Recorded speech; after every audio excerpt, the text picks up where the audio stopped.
Hi, everyone. My name is Michelle Braden, and I want to welcome you to our weekly Moments of Hope. I am so excited to be here this afternoon with my friend and colleague, JoAnn. JoAnn, will you take just a moment and introduce yourself? I've been with MSB for 10 years, right, Michelle? I think maybe even a little longer than that. Time Yeah. flies when you're having fun. So I'm looking forward to our conversation today. Yeah, well, thank you. So, those of you who have joined us for these moments of hope, our purpose is just to be real and to be vulnerable and to share what it is that we're experiencing during this pandemic, during this COVID-19, and then the techniques that we're using to work through these challenges. I wouldn't even necessarily say overcome them. Some of us are just using these techniques to work through them on a daily basis in the hope that it is encouraging to you. But we also are inviting all of you to not only watch these and hopefully be encouraged and inspired, but also to watch these and then to share with us so that we can learn together. What are you doing? What challenges are you facing? And what are you embracing that's helping you to get through that? So JoAnn, I will go to you and I'll ask you this question. So I'm sure, I don't want to assume, but I'm sure you, like many of us, are facing many different challenges. But if you could just identify right now one challenge that you are experiencing and the techniques you're using to work through that.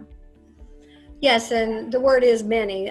This is different for all of us, right? Mm-hmm. And I think if I can only talk about one of those challenges, it would have to be the routine, which you may, for some people, like what do you mean by routine? Is that the routine of doing the same thing day in and day out. That is so not my personality. And because I'm limited, I can't be outside. I love being outside. I love being around people. And this is not news to Michelle. I love being in front of groups of people, of having conversations, teaching, sharing, those kinds of things. And so I'm used to doing many different things. And those many different things are now narrowed down to a couple of things that I can do, which creates a routine. Mm-hmm. And my personality is one that kind of pushes back on routine. So I've struggled with that, trying to find something different to approach the same thing every day.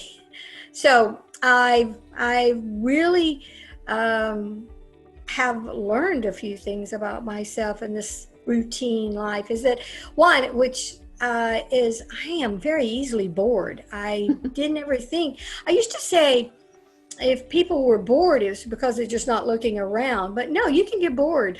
Mm-hmm. And I've realized that I get really bored with certain things, certain routines, and with myself.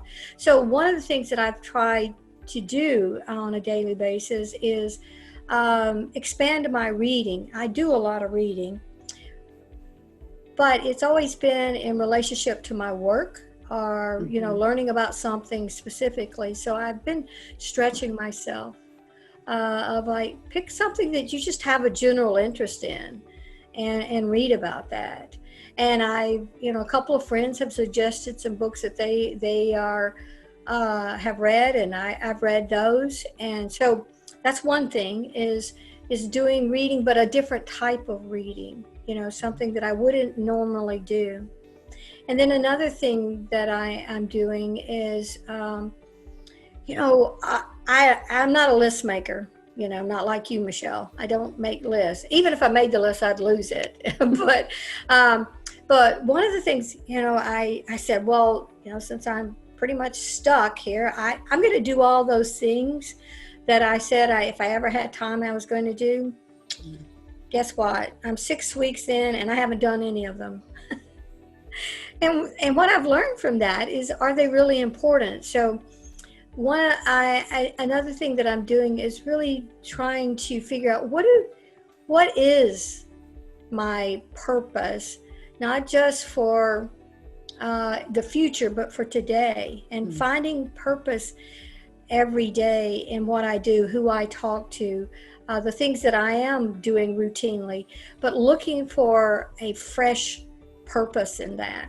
One of the last interviews I did was with Lindsay, who has worked with us this last year. You guys are so opposite. She is, and for those of you who know emergenetics, we use a lot of emergenetics with our clients as well as internally.